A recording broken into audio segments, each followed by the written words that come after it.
తాతగారు నమస్కారం. నమస్కారం. మీ పేరేంటి? చెన్నయ్య. అమ్మా లచ్చమ్మ. లక్ష్మమ్మ. లచ్చమ్మ. లచ్చమ్మ. వీళ్ళ మీదనా? కట్టుకున్నాం. అప్పుడు కట్టుకున్నారా? ఎవరెవరు ఉంటారు ఇంట్లో? పిల్లలు పుట్టనే లేదా? ఏం పని చేసేవాళ్ళు మీరు ఇంతకు ముందు? వంద రోజులు పనికి వెళ్ళేవాళ్ళు. ఇప్పుడు వెళ్తున్నారా?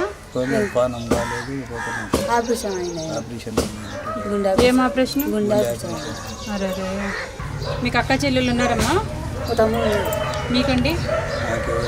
మీకు ఎవరు లేరు. బిడ్డ చచ్చిపోయింది. బిడ్డ పిల్లలు ఇంటికి మనం ఇచ్చినాం.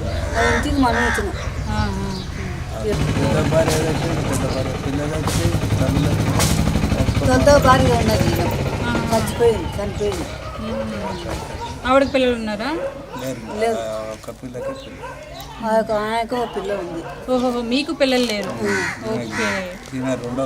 ఎందుకు మీరు ఫస్ట్ భార్యను వదిలేసి ఈవిని చేసుకున్నారు? చనిపోయింది. మా ఉన్నప్పుడు వేసుకున్నది. కాలు కాస్తుందని చేసుకున్నాను. చెప్పిన బిడ్డ చిన్న బిడ్డ సొంత అన్నదమ్ములు దగ్గర. ఫస్ట్ ఈయన పెళ్లి చేసుకున్నారు. ఈవిడ సెకండ్ వైఫ్, అంటే అన్న చెల్లెళ్ళు పిల్లలు అనమాట. ఆవిడ వదిలేదు.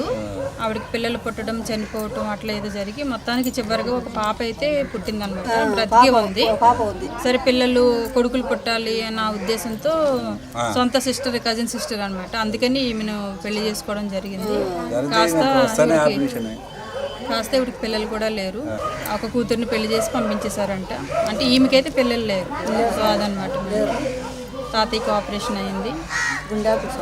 అట్లా జీవితాన్ని అలా గడుపుతూ ఉన్నారు. ఇంట్లోనే ఇద్దరు కూడా కొన్నిళ్ళంటే కనీసం తాతయ్యకి బామ్మగారు తోడు, బామ్మగారికి తాతయ్య తోడు. ఈ వయసులో ఒకరికొకరు తోడైనా ఉన్నారు. చెప్పుకోవడానికి పిల్లలు లేకుండా అయితే ఏం లేదు. కానీ కూతురు ఉంది, కానీ కూతురు ఎక్కడో దూరంగా ఉంది. సో అప్పుడప్పుడు వచ్చి కూతురు వెళ్ళటం రావటం అలా చేస్తూ ఉంటుందేమో. ఇక తీసుకోండి, ఇవి కిరాణా సామాన్లు ఇవన్నీ. సరేనా? వంట చేసుకోండి మంచిగా. ఏమ్మా, తాతయ్యకి మంచిగా వంట చేసి పెట్టు. తాగరా? ఆపరేషన్ అయింది కాబట్టి తాగరా. అయితే సేఫ్, మనం వచ్చిన క్యాష్ సేఫ్.